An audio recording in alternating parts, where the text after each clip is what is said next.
বর্ষায় ব্যাংকটাকে আর নির্বাচনের সময় বিজেপিতে ব্যাং বঙ্গে এসে টরটর করে। বঙ্গ সফরের আগেই অমিত শাহকে বিজেপির ব্যাং বলে কটাক্ষ করলেন তৃণমূল সাংসদ কীর্তি আজাদ। প্রধানমন্ত্রী নরেন্দ্র মোদী ভারতবর্ষের প্রতিটি মানুষকে 15 লক্ষ টাকা দেওয়ার প্রতিশ্রুতি দিয়েছিলেন, কিন্তু সেই টাকা কারোর অ্যাকাউন্টে ঢোকেনি, প্রতিশ্রুতি থেকে গেছে। দুর্গাপুরে একের পর এক রাষ্ট্রায়ত্ত কারখানা বন্ধ হয়ে গেছে। প্রধানমন্ত্রী ভারতবর্ষের বেকার যুবক যুবতীদের কাজের প্রতিশ্রুতি দিয়েছিলেন, কিন্তু একজনও কাজ পায়নি। ওরা সব মিথ্যা কথা বলে। কিন্তু বাংলার সরকার জনদরদি, মানুষের পাশে থাকে, মানুষের কথা ভাবে। মুখ্যমন্ত্রী মমতা বন্দ্যোপাধ্যায় রাজ্যে একের পর এক জনমুখী প্রকল্প মানুষের মন কেড়েছে। বেকার যুবক যুবতীদের কথা ভেবে মুখ্যমন্ত্রী মমতা বন্দ্যোপাধ্যায় শুরু করেছেন যুবসাথী প্রকল্প। মঙ্গলবার দুপুরে দুর্গাপুরের ইস্পাত নগরীর বোকারো হোস্টেল এবং দুর্গাপুরের ভগৎ সিং ক্রীড়াঙ্গনে যুবসাথী প্রকল্পের শিবির পরিদর্শন করেন তৃণমূল সাংসদ কীর্তি আজাদ। সঙ্গে ছিলেন মহকুমা শাসক সুমন বিশ্বাস, কমিশনার আবুল কালাম আজাদ ইসলাম ও ব্লক সভাপতি উজ্জ্বল মুখোপাধ্যায়, রাজীব ঘোষ ও সিপুল সাহা। সাংসদ কীর্তি আজাদ বেকার যুবক যুবতীদের সাথে কথা বলেন, তাদের কোনো সমস্যা হচ্ছে কিনা সেগুলিও শোনেন। তিনি বলেন, এই প্রকল্পের মাধ্যমে বেকাররা সাহায্য পাবে, ফলে চাকরির পরীক্ষার প্রস্তুতি এবং বাইকের জ্বালানির খরচ বেরোবে। সেজন্যই এত ভিড় দেখা যাচ্ছে প্রত্যেক শিবিরে শিবিরে। আর কেন্দ্রের বিজেপি সরকার একসময় বলেছিলেন 24 কোটি বেকার যুবক যুবতীদের চাকরি দেবে। স্মার্ট সিটি বানানোর প্রতিশ্রুতি দিল, তা পূরণ করতে পারেনি ওরা। কাজ তো দিতেই পারেনি, উল্টে একের পর এক কেন্দ্রীয় সংস্থা বন্ধ করে দিয়েছে।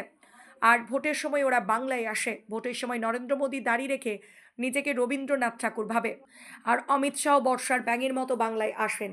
अमित शाह तो वोट के समय में ये लोग आता है, वोट के समय में नरेंद्र मोदी जी दाढ़ी बढ़ा लेता है, सोचता है कि हम रविन्द्रनाथ ठाकुर बन गया, उसका पैर का धूल भी नहीं है बराबर है। तो ये लोग तो आता रहता है। ये लोग जैसे वो होता है ना, बारिश में मेढक निकलता, मेढक क्या बोलते हैं मेढक को? बैंग होता है ना, बैंग। जो जैसे वर्षा होता है ना तो बैंग आता है, वैसे ही इलेक्शन होता है तो ये बीजेपी का बैंग आता है, और बैंग आके टर टर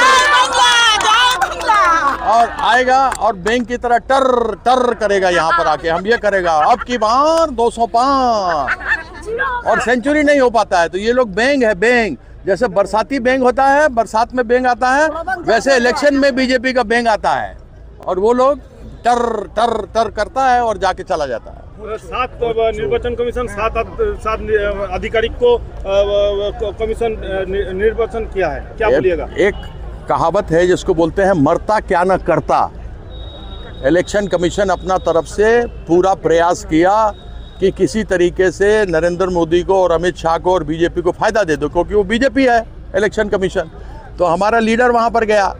यह 7 लोग जो निर्वासित हुआ है, इन लोग के ऊपर भी कार्रवाई हटेगा। हमको पूरा मालूम है ये लोग बेदाग, इन लोग के ऊपर कोई आरोप नहीं लगेगा, ये लोग वापस आएगा। কীর্তির কুকীর্তি আর বলবো না, অনেক কিছু কুকীর্তি করেছেন, অনেক জায়গাতে ঘুরেছেন, ডিবিসি এলাকাতে যেয়ে পরে অনেক স্বপ্ন দেখিয়েছিলেন, আর পাশে যান না, খুঁজে পাওয়া যায় না। 1 বছর করে একটা কাজ করেনি। দুর্গাপুরে তিনি বলেছিলেন, কয়েকদিন আগে চিঠি করেছিলেন কয়লা মন্ত্রীকে, 50,000 কোটি টাকা লুট হয়েছে, আর ভয়তে লুট তিনি উল্টো করেছেন। এই কীর্তি কোথা, কুকীর্তার ফাঁস করবো না। তিনি জানেন তিনি এমপি হয়ে এখন কী অবস্থায় ভুগছেন। কেউ তাকে পুছে না, কেউ তাকে ডাকে না, 3-4টা গোষ্ঠী, কোনো উন্নয়ন নেই, দেখা পাওয়া যায় না। ভোট এসছে, দিয়ে ধমকে দিচ্ছেন, তাই এলাকা ঘুরে বেড়াচ্ছেন। মানুষ তাকে প্রত্যাখ্যান করেছে, দুটো মানুষ প্রত্যাখ্যান করেছে। 26-এ যদি ঘুরে বেড়ান কোনো কিছু লাভ হবে না, এটা পরিষ্কার বলে দিচ্ছি।